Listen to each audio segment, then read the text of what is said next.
Hello everyone. Exam warrior में आप सभी का स्वागत है। दोस्तों, बीपीएससी टीआरई 4 के जीके जीएस के प्रैक्टिस सेट को आगे बढ़ाते हुए आज की इस क्लास में हम लोग प्रैक्टिस सेट नंबर 12 के प्रश्नों को देखेंगे। दोस्तों, अगर आपने इसके पहले के प्रैक्टिस सेट को नहीं देखा है तो इसका प्लेलिस्ट बना है, वहां पे जाके सारी क्लास को देख सकते हैं। दोस्तों, इसमें आपको इतिहास, भूगोल, विज्ञान, EVS, polity, Bihar special GK GS और करंट अफेयर के प्रश्न देखने को मिलेंगे, जो कि आपकी परीक्षा के दृष्टि से बहुत ही इंपॉर्टेंट है। दोस्तों, यह class PRT 6 to 8 TGT PHT सभी के लिए महत्वपूर्ण है, तो आप लोग क्लास को लास्ट तक ध्यान से जरूर देखिएगा। और अगर आप इसका पीडीएफ चाहते हैं तो ज्वाइन कीजिए हमारे टेलीग्राम चैनल को, जिसका लिंक आपको डिस्क्रिप्शन बॉक्स या कमेंट बॉक्स में मिल जाएगा। तो चलिए शुरू करते हैं।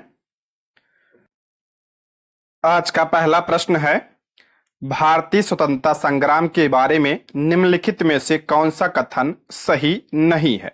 भारतीय स्वतंत्रता संग्राम के बारे में दिया है और पूछ रहा है कौन सा कथन सही नहीं है, यानी प्रश्न में गलत कथन पूछ रहा है। ठीक है, तो देखते हैं। इसमें पहला है, चौरी चौरा कांड के कारण गांधी जी ने असहयोग आंदोलन को वापस ले लिया था। ये कथन आपका क्या है? बिल्कुल सही है। चौरी चौरा कांड के कारण गांधी जी ने असहयोग आंदोलन को वापस ले लिया था। असहयोग आंदोलन की बात करते हैं, इसकी शुरुआत कब हुई थी? 1 अगस्त 1920 को असहयोग आंदोलन की शुरुआत हुई थी। और इसको शुरू किसने किया था? तो महात्मा गांधी जी ने इसे शुरू किया था। असहयोग आंदोलन क्या था? ये अहिंसक आंदोलन था। ठीक है, ये अहिंसक आंदोलन था, लेकिन चौरी चौरा कांड में क्या हो गया? हिंसा हो गई, और इसी वजह से महात्मा गांधी जी ने असहयोग आंदोलन को वापस ले लिया था। अच्छा, चौरी चौरा कांड कब हुआ था ये भी ध्यान रखिएगा। 4 फरवरी 1922 को चौरी चौरा कांड हो गया, और इसी वजह से असहयोग आंदोलन को महात्मा गांधी जी ने वापस ले लिया था। अच्छा, वापस कब लिया था ये भी ध्यान रखिएगा। तो 12 फरवरी 1922 को महात्मा गांधी जी ने असहयोग आंदोलन को वापस ले लिया था। ठीक है, तो पहला कथन आपका सही है। दूसरा है, वर्ष 1921 में महात्मा गांधी को गिरफ्तार कर लिया गया था। यह कथन आपका गलत है। वर्ष 1921 में नहीं, बल्कि 10 मार्च 1922 को महात्मा गांधी जी को गिरफ्तार किया गया था। तो दूसरा कथन क्या है? गलत है। तीसरा है, गांधी जी ने अपना पहला प्रमुख सार्वजनिक भाषण बनारस हिंदू विश्वविद्यालय में दिया था। यह कथन आपका क्या है? सही है। गांधी जी ने अपना पहला प्रमुख सार्वजनिक भाषण बनारस हिंदू विश्वविद्यालय के उद्घाटन समारोह में दिया था। कब दिया था? तो 1916 में दिया था। ठीक है, तो यह कथन आपका क्या है? सही है। इसमें गलत कथन पूछ रहा है, तो क्या हो जाएगा? ऑप्शन बी इसका करेक्ट आंसर हो जाएगा। ठीक है, ऑप्शन बी। व्याख्या देखते हैं, इंपॉर्टेंट है, ध्यान से देखिएगा। महात्मा गांधी जी 9 जनवरी 1915 को दक्षिण अफ्रीका से भारत लौटे। इंपॉर्टेंट है, महात्मा गांधी जी दक्षिण अफ्रीका से भारत कब आए थे? तो 9 जनवरी 1915 को भारत वापस आए थे, और इसलिए 9 जनवरी को कौन सा दिवस मनाया जाता है? तो प्रवासी भारतीय दिवस भी मनाया जाता है। ये पॉइंट भी आप लोग ध्यान रखिएगा। प्रवासी भारतीय दिवस कब मनाया जाता है? तो 9 जनवरी को मनाया जाता है। ठीक है, पंडित मदन मोहन मालवीय ने गांधी जी को बनारस हिंदू विश्वविद्यालय के उद्घाटन के अवसर पर बोलने के लिए आमंत्रित किया था। इस अवसर पर गांधी जी ने अपना पहला प्रमुख सार्वजनिक भाषण दिया था। बनारस हिंदू विश्वविद्यालय की बात करते हैं, इसकी स्थापना किसने किया था? तो पंडित मदन मोहन मालवीय ने इसकी स्थापना की थी। और इसका उद्घाटन कब हुआ था? तो 1916 में इसका उद्घाटन हुआ था, और इसी उद्घाटन समारोह में मदन मोहन मालवीय ने गांधी जी को आमंत्रित किया था, और इस अवसर पर गांधी जी ने अपना पहला प्रमुख सार्वजनिक भाषण दिया था। अच्छा, अगर पूछा जाए कब दिया था, तो ध्यान रखिएगा 4 फरवरी 1916 को यह अपना भाषण दिया था। ठीक है, असहयोग आंदोलन की बात करें, इसकी शुरुआत 1 अगस्त 1920 को महात्मा गांधी जी द्वारा किया गया था, और 4 फरवरी 1922 को उत्तर प्रदेश के चौरी चौरा में भीड़ और थाने के पुलिस कर्मियों के बीच संघर्ष के बाद हिंसक भीड़ ने 22 पुलिस कर्मियों की बेरहमी से हत्या कर दी और इस घटना के बाद गांधी जी ने 12 फरवरी 1922 को असहयोग आंदोलन को वापस ले लिया था। असहयोग आंदोलन की शुरुआत कब हुई थी? 1 अगस्त 1920 को शुरू हुआ था। महात्मा गांधी ने शुरू किया था और ये अहिंसक आंदोलन था। लेकिन चौरी चौरा कांड में क्या हो गया? हिंसा हो गई और इसमें 22 पुलिसकर्मी मारे गए और इस घटना से दुखी होकर महात्मा गांधी जी ने 12 फरवरी 1922 को असहयोग आंदोलन को वापस ले लिया। ये डेट ध्यान रखिएगा, ठीक है। वापस कब लिया था? तो 12 फरवरी 1922 को वापस ले लिया था, ठीक है। चौरी चौरा कांड 4 फरवरी 1922 को हुआ था और ये कहां पे है? ये उत्तर प्रदेश के गोरखपुर जिले में है। चौरी चौरा कांड कहीं कहीं आपको 5 फरवरी भी देखने को मिलेगा, ठीक है। असहयोग आंदोलन स्थगित करने के बाद 10 मार्च 1922 को गांधी जी को असंतोष भड़काने के आरोप में गिरफ्तार कर 6 वर्ष की सजा सुनाई गई। लेकिन स्वास्थ्य संबंधी समस्याओं के कारण 5 फरवरी 1924 को उन्हें रिहा कर दिया गया। इंपॉर्टेंट है, इन्हें गिरफ्तार कब किया गया? तो 10 मार्च 1922 को गिरफ्तार किया गया और इन्हें 6 वर्ष की सजा सुनाई गई। लेकिन स्वास्थ्य संबंधी समस्याओं के कारण 5 फरवरी 1924 को इन्हें रिहा कर दिया गया था। यह भी ध्यान रखिएगा, कब रिहा किया गया था? तो 5 फरवरी 1924 को, ठीक है। नेक्स्ट है, निम्नलिखित में से किस विदेशी कंपनी का पटना में सर्वप्रथम प्रवेश हुआ? किस विदेशी कंपनी का पटना में पूछ रहा है सर्वप्रथम प्रवेश हुआ? ये कई बार पूछा गया है बीपीएससी के द्वारा। तो इसका राइट आंसर हो जाएगा आपका option B, Dutch East India company. Option B इसका करेक्ट आंसर हो जाएगा, डच ईस्ट इंडिया कंपनी। देखते हैं, Dutch East India company Patna में सर्वप्रथम प्रवेश करने वाली कंपनी थी, ठीक है। पटना में, जिसके द्वारा 1632 में पटना में अपना कारखाना स्थापित किया गया था। मोस्ट इंपॉर्टेंट है, डच ईस्ट इंडिया कंपनी ने पटना में अपनी फैक्ट्री कब स्थापित किया था? तो 1632 में स्थापित किया था। वर्तमान में इसे ही पटना कॉलेज के नाम से जाना जाता है, ठीक है। वर्तमान में इसे पटना कॉलेज के नाम से जाना जाता है।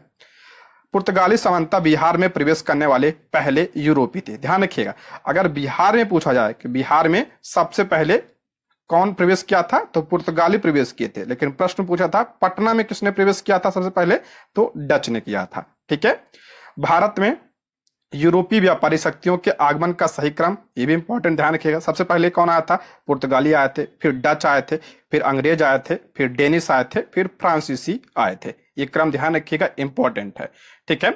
अच्छा, पुर्तगाली कब आए थे? तो 1498 में आए थे, ठीक है। कौन आया था सबसे पहले? वास्को डी गामा आया था, ठीक है। डच की बात करते हैं, 1605 में आए थे। अंग्रेज कब आए थे? 1608 में। डेनिश 1620 में और फ्रांसीसी 1668 में आए थे। ये क्रम ध्यान रखिएगा, ठीक है। ये आपका यूरोपीय कंपनियों का आगमन है भारत में। लेकिन अगर यूरोपीय कंपनी की स्थापना की बात करते हैं तो सबसे पहले किसकी स्थापना हुई थी? किस कंपनी की? तो पुर्तगाली कंपनी की स्थापना हुई थी 1498 में। और इसने अपनी पहली फैक्ट्री भारत में कहां खोली थी? तो कोचीन में खोली थी 1503 में। ये भी ध्यान रखिएगा। उसके बाद डच कंपनी, उसके बाद अंग्रेज कंपनी की स्थापना होती है। देखिए, अगर क्रम पूछा जाए कि भारत में कौन आया था तो डच आए थे, पुर्तगाली के बाद डच आए थे। लेकिन अगर कंपनी की बात करें तो पहले अंग्रेजी ईस्ट इंडिया कंपनी की स्थापना हुई थी। इसकी स्थापना 1600 ईस्वी में हुई थी और इसने पहली फैक्ट्री भारत में 1613 में सूरत में खोली थी। उसके बाद डच ईस्ट इंडिया कंपनी की स्थापना होती है कब? 1602 में, ठीक। मछलीपट्टनम में उसने अपनी पहली फैक्ट्री खोली थी 1605 में। उसके बाद डेनिश ईस्ट इंडिया कंपनी की स्थापना होती है 1616 में और त्रावणकोर में इसने अपना पहले फैक्ट्री खोला था भारत में 1620 में। उसके बाद फ्रांसीसी ईस्ट इंडिया कंपनी की स्थापना होती है 1664 में और इसने सूरत में अपनी पहली फैक्ट्री स्थापित किया था 1668 में। तो ये सब क्रम ध्यान रखिएगा, इंपॉर्टेंट है, ठीक है। और भारत में पहली फैक्ट्री किसने कब खोला था ये भी ध्यान रखिएगा, ठीक है। नेक्स्ट है, विलय की नीति के संदर्भ में निम्नलिखित में से कौन सा कथन सही नहीं है? विलय की नीति यानी जो हड़प की नीति है उसके बारे में दिया है और पूछ रहा है कौन सा कथन सही नहीं है, यानी कौन सा कथन गलत है ये पूछ रहा है, ठीक है। प्रश्न को जरूर ध्यान से पढ़िएगा, ठीक है, नहीं तो प्रश्न गलत हो जाएगा। इसमें पूछ रहा है कौन सा कथन सही नहीं है, ठीक है। देखते हैं, इस नीति की शुरुआत लॉर्ड विलियम बेंटिक के काल में हुई थी। विलय की नीति यानी हड़प की नीति की शुरुआत लॉर्ड विलियम बेंटिक के काल में नहीं हुई थी, बल्कि किसके काल में हुआ था? तो ये लॉर्ड डलहौजी के समय में हुआ था। ठीक है, लॉर्ड डलहौजी। तो पहला कथन आपका क्या है? गलत है। दूसरा है, इस नीति से प्रभावित होने वाले प्रांत सतारा, संबलपुर, उदयपुर, नागपुर और झांसी थे। ये कथन आपका सही है। हड़प नीति से प्रभावित होने वाले प्रांत कौन से थे? सतारा था, संबलपुर, उदयपुर, नागपुर और झांसी। ये कथन आपका क्या है? बिल्कुल सही है। तीसरा है, इस नीति ने गोद लेकर वारिस बनाने की प्रथा को समाप्त कर दिया था। बिल्कुल करेक्ट है। हड़प नीति के द्वारा गोद लेने की प्रथा को समाप्त कर दिया गया था। तो ठीक है, तो ये आपका तीसरा सही है। प्रश्न पूछ रहा है कौन सा कथन सही नहीं है? तो पहला ऑप्शन ए इसका करेक्ट आंसर हो जाएगा। ठीक है, हड़प नीति के बारे में देखते हैं।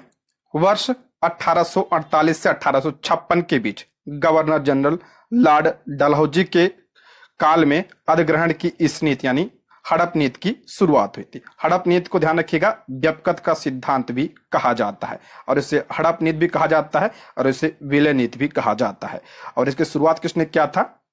तो डलहौजी ने इसकी शुरुआत की थी। इस नीति के अनुसार यदि किसी शासक की मृत्यु हो जाती है और उसका कोई पुरुष वारिस नहीं है, तो उसकी रियासत अंग्रेजी साम्राज्य के अधीन जब्त कर ली जाएगी, यानी कंपनी के भूभाग का हिस्सा बन जाएगी। ठीक है, हड़प नीति में क्या प्रावधान किया गया? यदि किसी शासक की मृत्यु हो जाती है और उसका कोई वारिस नहीं होता है, तो जो उसकी रियासत है वो अंग्रेजी साम्राज्य में मिला लिया जाएगा। ठीक है, यानी गोद नहीं ले सकता वो किसी वारिस को। किसी भी शासक द्वारा गोद लेकर वारिस बनाने की प्रथा को क्या कर दिया गया? इसके द्वारा समाप्त कर दिया गया। ठीक है, ये इंपॉर्टेंट है, इसको ध्यान रखिएगा। इस सिद्धांत के आधार पर एक के बाद एक कई रियासतों का अंग्रेजों द्वारा विलय कर लिया गया। ठीक है, सबसे पहले किसका विलय किया गया हड़प नीति के तहत? ये कई बार पूछा गया, ये ध्यान रखिएगा। सबसे पहले सतारा का विलय किया गया। ठीक है, कब किया गया? तो 1848 में किया गया। उसके बाद जैतपुर और संबलपुर को किया गया 1849। ये क्रम भी ध्यान रखिए, कई बार मिलाने के लिए पूछता है और कई बार क्रम भी पूछ लेता है ये। ठीक है, उसके बाद बघाट 1850 में, उदयपुर 1852, झांसी 1853 और नागपुर 1854। ठीक है, ये सब जो है हड़प नीति के द्वारा अंग्रेजी साम्राज्य में मिला लिए गए थे। ठीक है, नेक्स्ट है, गवर्नर जनरल वारेन हेस्टिंग के संदर्भ में कौन सा कथन सही नहीं है? गवर्नर जनरल वारेन हेस्टिंग के बारे में दिया है और पूछ रहा है कौन सा कथन सही नहीं है, यानी कौन सा कथन गलत है। इंपॉर्टेंट है, ध्यान से देखिएगा। इसमें पहला कथन है, वारेन हेस्टिंग प्रथम गवर्नर जनरल था जिस पर महाभियोग का मुकदमा चलाया गया था। बिल्कुल सही है। इसके पहले वाले प्रैक्टिस सेट में प्रश्न आया था, वारेन हेस्टिंग प्रथम गवर्नर जनरल था जिस पर महाभियोग का मुकदमा चलाया गया था, इसलिए पहला सही है। दूसरा है, हेस्टिंग के कार्यकाल के दौरान बंगाल, बंबई और मद्रास प्रेसिडेंसी कंपनी के अधीन थी। ये भी कथन आपका करेक्ट है। वारेन हेस्टिंग के कार्यकाल के दौरान बंगाल, बंबई और मद्रास प्रेसिडेंसी कंपनी के अधीन थी। ये कथन क्या है? बिल्कुल सही है। तीसरा है, हेस्टिंग के कार्यकाल में ही जिले में फौजदारी और दीवानी अदालत की स्थापना का प्रावधान किया गया था। यह भी कथन आपका सही है, इसको पढ़ाया मैंने। हेस्टिंग के कार्यकाल में ही हर जिले में फौजदारी और दीवानी अदालत की स्थापना का प्रावधान किया गया था। तो यह भी आपका कथन क्या है? सही है। लेकिन प्रश्न पूछ रहा है कौन सा कथन गलत है, तो इसका राइट आंसर हो जाएगा ऑप्शन ई, इनमें से कोई नहीं। ठीक है, ऑप्शन ई इसका करेक्ट आंसर हो जाए। तीनों कथन क्या है? बिल्कुल सही है। ठीक है, तो देखते हैं वारेन हेस्टिंग के कार्यकाल की बात करें तो 1773 से 1785। वारेन हेस्टिंग को वर्ष 1772 में बंगाल का गवर्नर बनाया गया था। पहले ये बंगाल का गवर्नर बनकर आया था, लेकिन वर्ष 1773 के रेगुलेटिंग एक्ट के माध्यम से उसे बंगाल का पहला गवर्नर जनरल नियुक्त किया गया था। मोस्ट इंपॉर्टेंट है, प्रश्न पूछा जाता है कि बंगाल का पहला गवर्नर जनरल कौन था? तो वारेन हेस्टिंग था। इसे 1773 के माध्यम से जो है रेगुलेटिंग एक्ट जो आया था उसके माध्यम से बंगाल का पहला गवर्नर जनरल बनाया गया था। वारेन हेस्टिंग ने कंपनी की शक्ति के प्रसार में महत्वपूर्ण भूमिका निभाई। इसके काल में बंगाल, बंबई और मद्रास प्रेसिडेंसी कंपनी के अधीन थी। ठीक है, इनके शासनकाल में वर्ष 1772 से एक नई न्याय व्यवस्था स्थापित की गई। इस व्यवस्था में प्रावधान किया गया कि हर जिले में फौजदारी अदालत और दीवानी अदालत होगी। इंपॉर्टेंट है। ठीक है, हर जिले में फौजदारी अदालत और दीवानी अदालत की व्यवस्था की गई थी।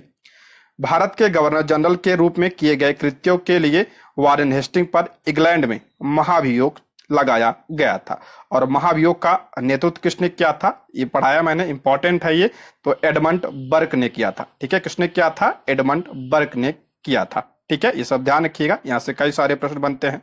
ठीक, वारेन हेस्टिंग के शासनकाल की कुछ महत्वपूर्ण घटना की बात कर लेते हैं। इसके समय में रेगुलेटिंग एक्ट आया था, 1773 में आया था, इंपॉर्टेंट है ये।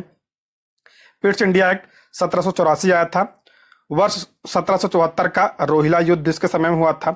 वर्ष 1775 से 1782 तक प्रथम मराठा युद्ध, और वर्ष 1782 में सालबाई की संधि इसी के समय में हुई थी। सालबाई की संधि मराठा और अंग्रेजों के बीच हुई थी, ध्यान रखिएगा, 1782 में।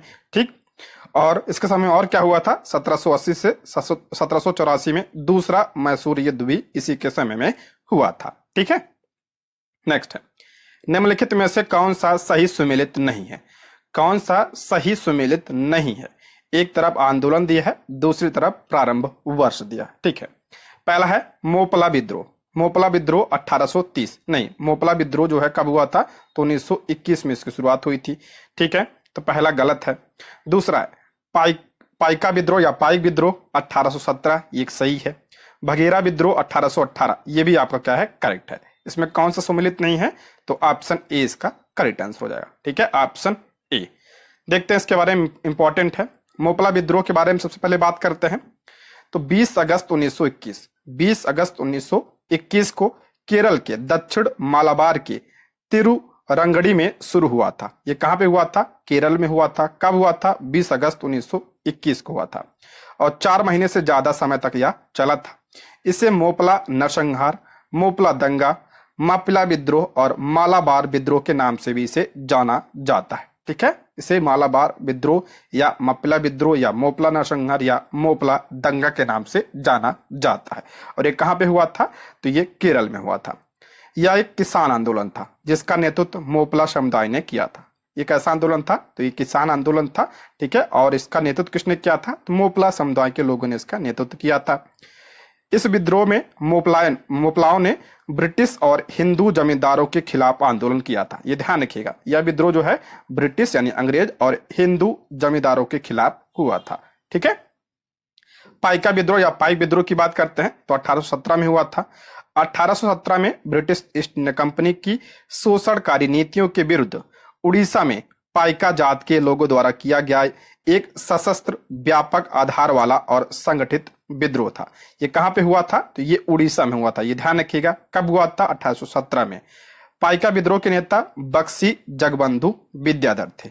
ठीक, बघेरा विद्रोह की बात करते हैं तो ये कहां पे हुआ था, बड़ौदा गुजरात में हुआ था। ठीक है, बघेरा विद्रोह, यह विद्रोह 1818 से 1819 के दौरान हुआ था। बड़ौदा के गायकवाड़ों ने अंग्रेजी सेना की मदद से बघेरों से ज्यादा कर वसूलने की कोशिश की थी।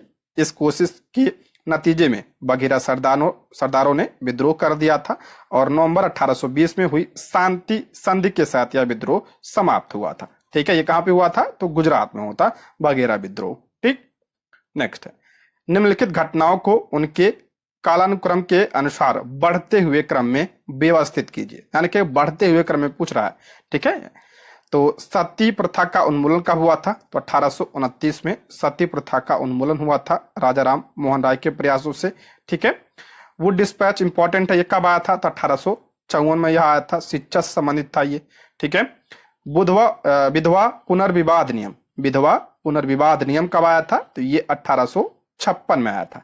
तो बढ़ते क्रम में लिखना है। ठीक है, तो सबसे पहले 1829, फिर 1854, फिर 1856, तो इसमें हो जाएगा आपका ऑप्शन ए इसका करेक्ट आंसर हो जाएगा। ठीक है, देखते हैं, प्रसिद्ध समाज सुधारक राजा राम मोहन राय ने सती प्रथा के उन्मूलन हेतु महत्वपूर्ण प्रयास किए थे।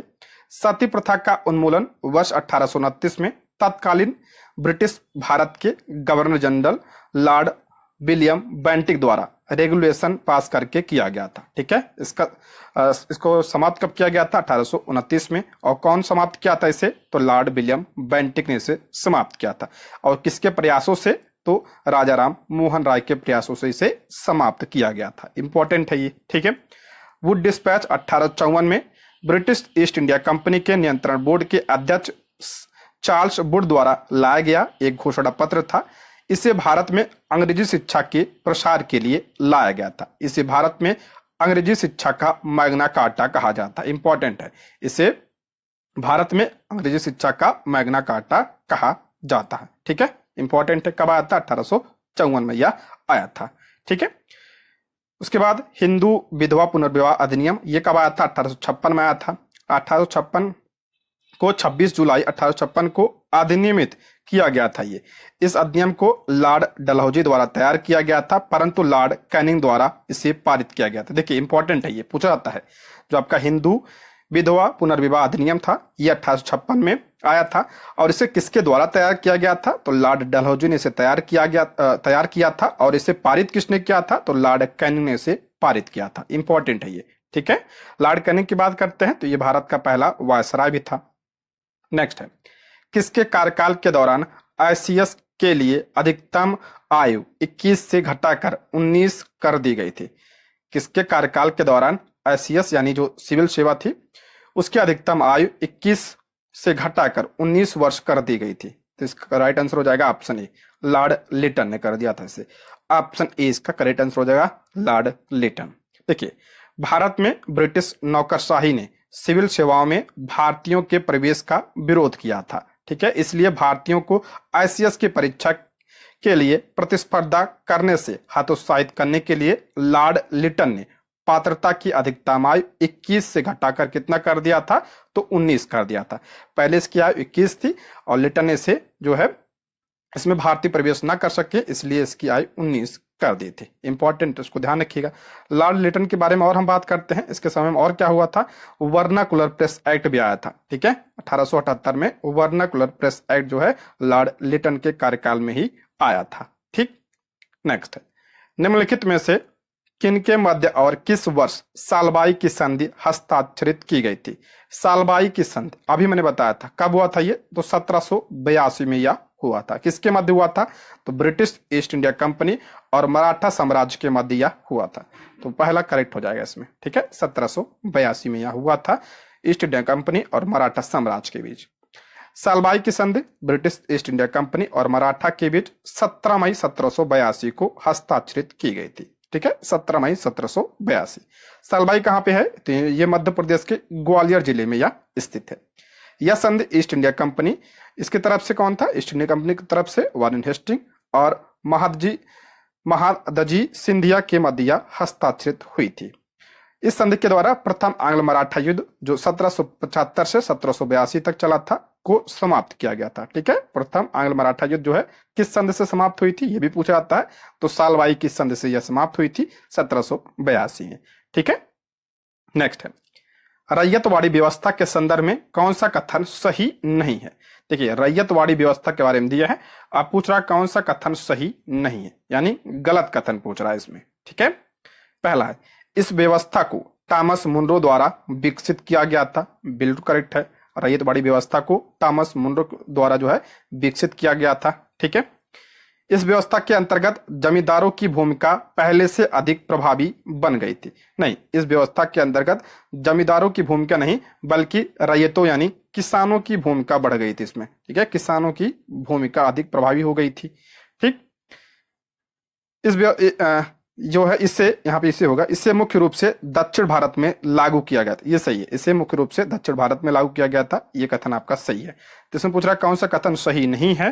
तो ऑप्शन 20 का राइट आंसर हो जाएगा। ठीक है, ऑप्शन 20 का करेक्ट आंसर हो जाएगा। ठीक, देखते हैं इसके बारे में। कैप्टन अलेक्जेंडर रीड द्वारा टीपू सुल्तान से युद्धोपरांत कंपनी द्वारा जब्त किए गए कुछ इलाकों पर अस्थायी बंदोबस्त व्यवस्था के स्थान पर नवीन व्यवस्था को आजमाया गया, अर्थात यह व्यवस्था दक्षिण भारत में लागू की गई थी। ठीक है, यह आपका 1792 में किया गया था। इस व्यवस्था को मूलतः मद्रास के गवर्नर टॉमस मुनरो द्वारा विकसित किया गया था। इसे किसके द्वारा? तो टॉमस मुनरो के द्वारा इसे विकसित किया गया था। इसे 1820 में मद्रास, बंबई तथा असम के कुछ भागों में लागू किया गया था। इसे 1820 में मद्रास, बंबई तथा असम के कुछ जिलों में से लागू किया गया था।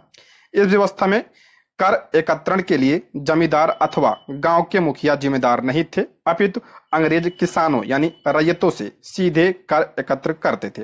देखिए, आपने सुना होगा अस्थाई बंदोबस्त के बारे में। अस्थाई बंदोबस्त, इसे जमींदारी व्यवस्था भी कहा जाता है। ठीक है, जमींदारी व्यवस्था भी कहा जाता है।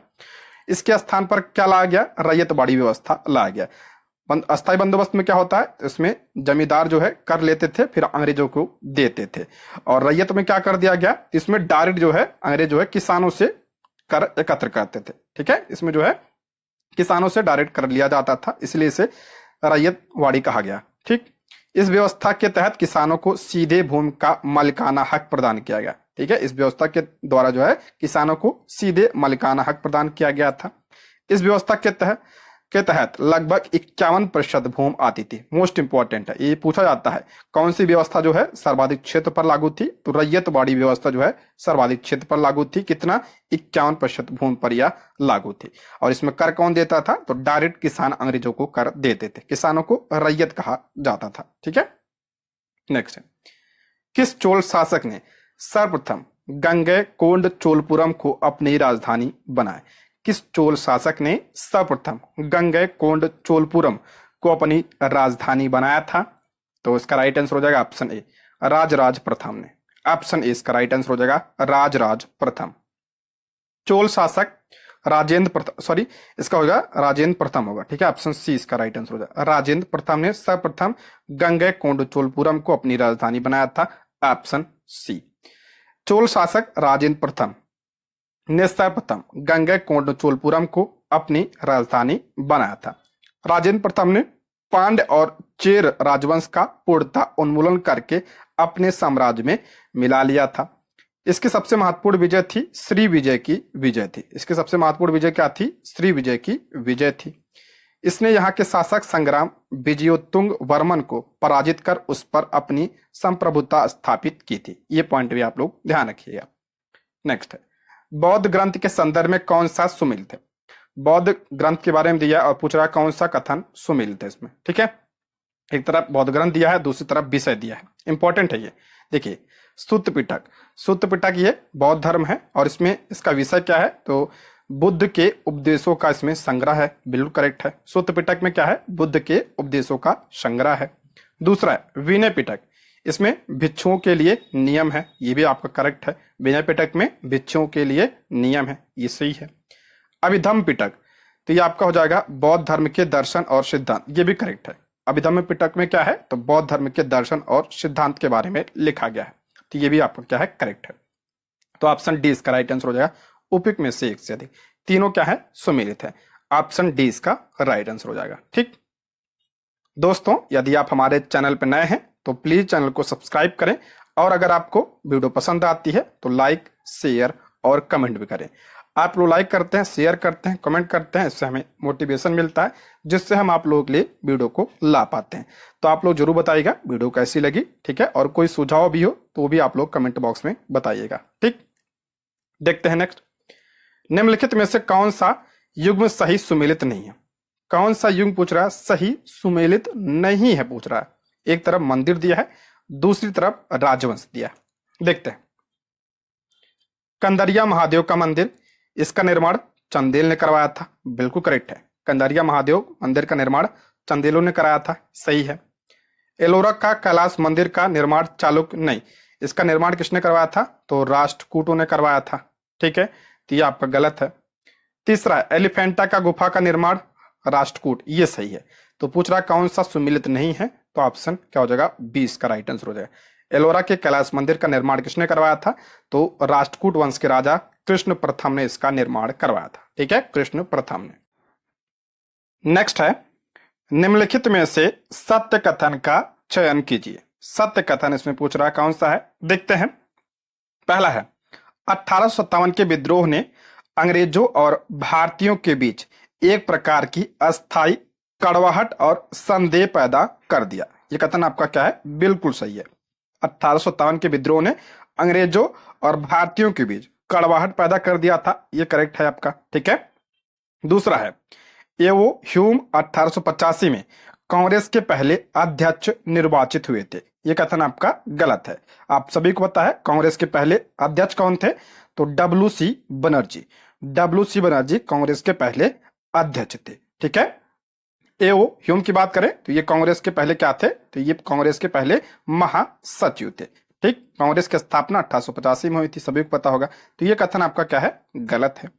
तीसरा है गोपाल कृष्ण गोखले को इंडियन बर्ग के नाम से संबोधित किया जाता था, यह भी कथन आपका क्या है, गलत है। क्योंकि इंडियन बर्ग किसे कहा जाता है, तो सुरेंद्र नाथ बनर्जी, सुरेंद्र नाथ बनर्जी को इंडियन बर्ग के नाम से जाना जाता था। तो ये कथन आपका क्या है, गलत है।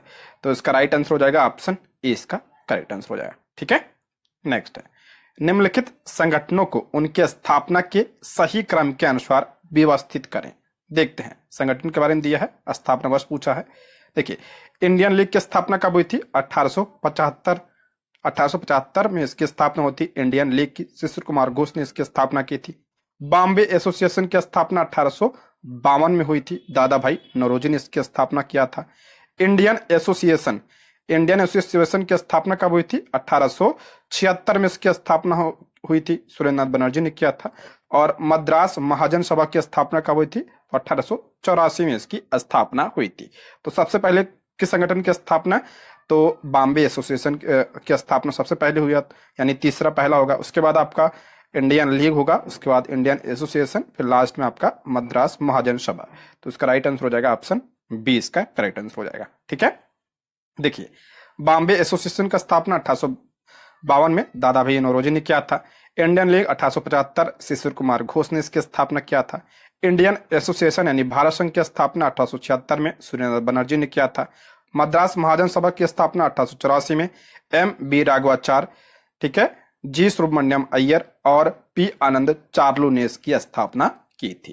ठीक, नेक्स्ट है निम्नलिखित में से असत्य कथन की पहचान कीजिए। असत्य कथन यानी गलत कथन पूछ रहा है। देखिए प्रश्न को जरूर ध्यान से पढ़िएगा। ठीक है, पहला है जब भारतीय राष्ट्रीय कांग्रेस का गठन हुआ तो सर सैयद अहमद खान ने इसका विरोध किया। जब भारतीय राष्ट्रीय कांग्रेस का गठन हुआ, गठन कब हुआ था, 1885 में, तो सर सैयद अहमद खान ने इसका विरोध किया था। बिल्कुल करेक्ट है, पहला कथन सही है, सर सैयद अहमद खान ने कांग्रेस का विरोध किया था। दूसरा है सर सैयद अहमद खान ने 1864 में साइंटिफिक सोसाइटी की स्थापना की थी, यह भी आपका करेक्ट है। सर सैयद अहमद खान ने 1864 में कलकत्ता में साइंटिफिक सोसाइटी की स्थापना किया था, यह कथन सही है।